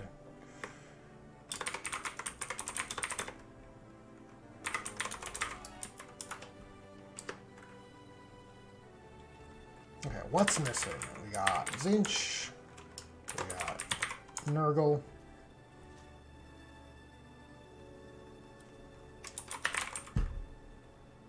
Corn. Guard. Oh, I can only have 4. Well, kind of works out.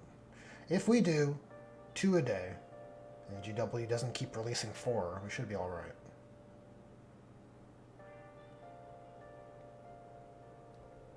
There it is. Excellent idea. Excellent idea, Pyro.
Yeah, I'm probably gonna experiment with this scheme a little bit off stream. Maybe tomorrow before the stream starts proper. I wonder how it'll fare with just a wash, like a Nuln Oil wash, or like how does that undertone from Prussian Blue fare when being hit with a Lamian medium mixed down wash?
Dang, guard it is, eh?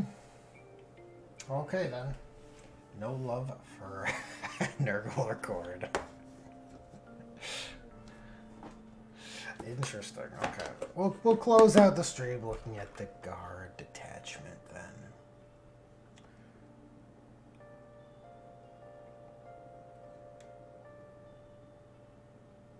Alright, so we'll back out of here. The Bridgehead Strike. It was like the decapitation strike.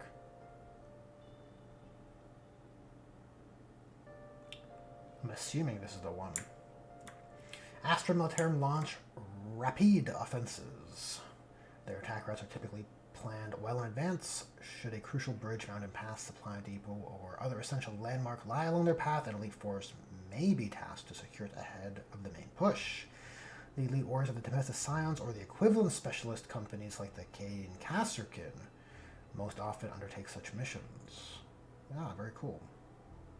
Sounds like a kill team situation to me. Okay, the detachment rule is only the best. Each time an Astra Militarum infantry model from your army makes a ranged attack, reroll a hit roll of 1. Oh. Oh. They hit on 3s, right? The elite veteran type guardsman. So pretty reliable on your drop troops. And you have 2 detachment rules. Fire Zone Purge. Each time a Militarum Tempestus model from your army makes a ranged attack in a turn in which it was set up on the battlefield from reserves, or it disembarked from a transport, add 1 to the wound roll. Oh, that's very good. That is very good. A whole bunch of accurate drop troops dropping in. I like this rule. I always imagine that's how a Black Legion rule would work, right? The spearhead, tip of the spear type of tactic. +1 to wound is very good. And then keywords: if a Militarum Tempestus officer model from your army is your warlord, Scion units from your army gain the battle line keyword. How about that? More of this. More of this. And while such a unit is not battle shocked, add 1 to their OC. Yeah, I like it. That seems like a win for those who collected only a Scion's army, right? Okay, so you have enhancements, Bombast class box array, 25 points. Officer only. Each time the bearer issues an order, Tempestus officer only. Each time the bearer issues an order, if the bearer's unit contains 1 or more models equipped with a master box, it can issue that order to up to 3 different regiment units instead of only 1. Alright, yeah, so this feels to me... It's good. It's no doubt it's valuable, I think. But it feels like it's written to compensate for the limitations of the order system, which I think is an overcorrection from 9th edition, where your orders were splashing everywhere. And in typical GW fashion, they pulled back the other way more than they should have had to. Just like with Votan in 9th edition, just like with Guardsmen in 9th edition. The overcorrection. But this shores that up quite a bit. Priority drop beacon, 30 points. Military Tempestus officer model only. The bearer's unit can be set up using the deep strike ability in the reinforcement step of your first, second, or third movement phase, regardless of any mission rules. Nice. Turn 1 deep strike. And then add 1 to wound. And reroll hit rolls of 1. Beautiful. That's so rude. Well, it's fluffy though, so I don't hate. It's just the power. The power is there. Shroud Projector, officer model only. The enemy units cannot use the fire Overwatch stratagem to shoot at the bearer's unit. Right. So we're seeing more denial of Overwatch. And Advanced Augury for 15. An infantry officer only. Doesn't have to be Scions or Tempestus. After both players have deployed their armies, select up to 3 regiment units from your army and redeploy them. When doing so, you can set those units up in Strat Reserves, regardless of how many units are already in Strat Reserves. Yeah, you can play the redeployment game, put guys into Deep Strike. Not terrible, I don't hate it. What is happening with my OBS?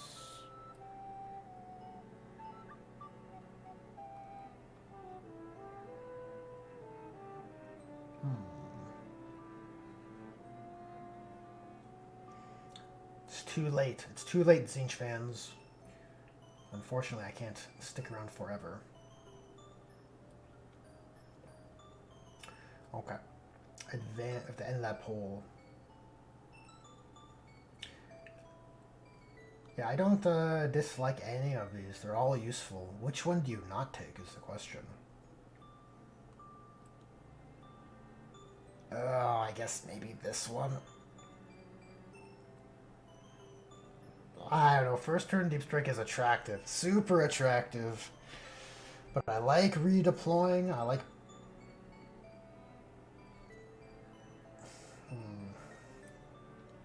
Yeah, they're all desirable, honestly. That's tough. That's tough. Okay. On to stratagems. We have the Bellicosa drop.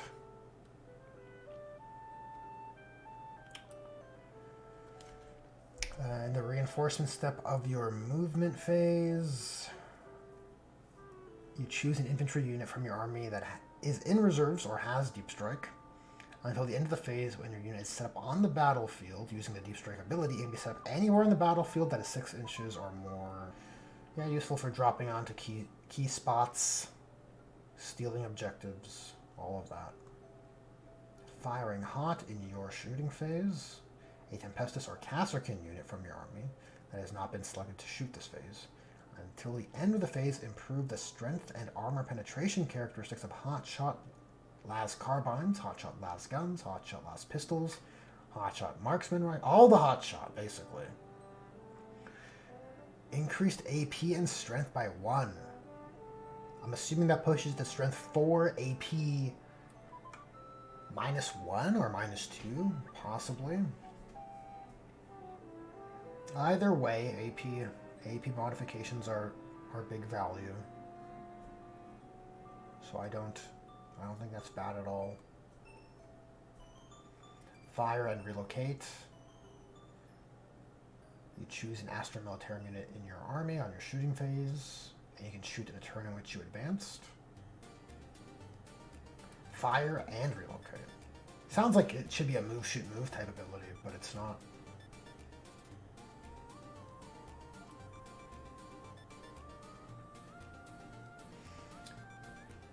Advancing and shooting is still good. Servo Designators, 1 CP in your shooting phase just after an Astra military unit from your army is shot. You choose that infantry unit, select one enemy unit hit by one or more of those attacks, and is visible to your unit until the end of the phase. That enemy unit cannot have the benefit of cover. Oh. So you can turn off cover and bump up your AP, which I don't hate. Kind of expensive. I guess it depends on the breakpoint you're shooting at. And 2 reactive stratagems to close out, both in the fight phase, which I wouldn't have expected for Scions. We have aerial extraction. At the end of your opponent's fight phase, 1 Valkyrie unit from your army that is not within engagement range of 1 or more units, or 1 Astra Militarum unit from your army that has the deep strike ability and is not within engagement range of 1 or more of those, or 1 or more enemy units. Remove that. Oh, so you have uppy downy. Easy uppy downy to always pay off of your fire zone purge. How about that? And depending on the price points, like the thing with that gets me with Sisters of Battle is it's similar to Scions. You have this very elite. Oh, sorry. You have a quality skill at a premium price. A quality skill model for a premium price because it's not 1 wound, and it doesn't have in the Scions case they don't have power armor either. So it's far cheaper. So if you drop down and destroy things repeatedly enough, like eventually you'll just be dropping down and not being punished. And then you win. Like how many?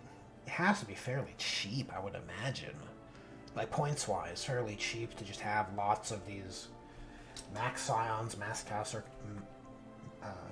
3 squads of Casterkin, 3 squads of Scions, 3 squads of Command Squad Scions. And then you have a somewhat uninteractive Obliterator style army. You're just dropping down and blasting. Potentially. I don't know what the efficacy is on that. At least in theory, that's what I think. And the last stratagem is on my position. 1 CP in the fight phase. Again, at the end of the opponent's fight phase, you choose 1 regiment infantry unit from your army that is within engagement range of 1 or more enemy units.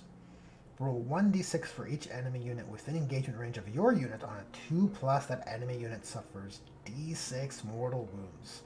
Then your unit suffers 3d3. So you just blast yourself Helldiver style. Just drop the marker. I don't hate this. This is pretty cool. I think it'd be lots of fun actually to play Helldivers in Warhammer 40k.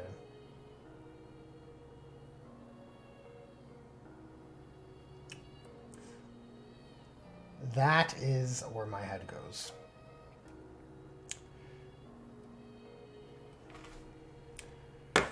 Okay, so how are we looking here? We got a blue leg. Yeah, we'll take a... This is going to take some work to figure out. We're going to do some research. We're going to figure out the method eventually.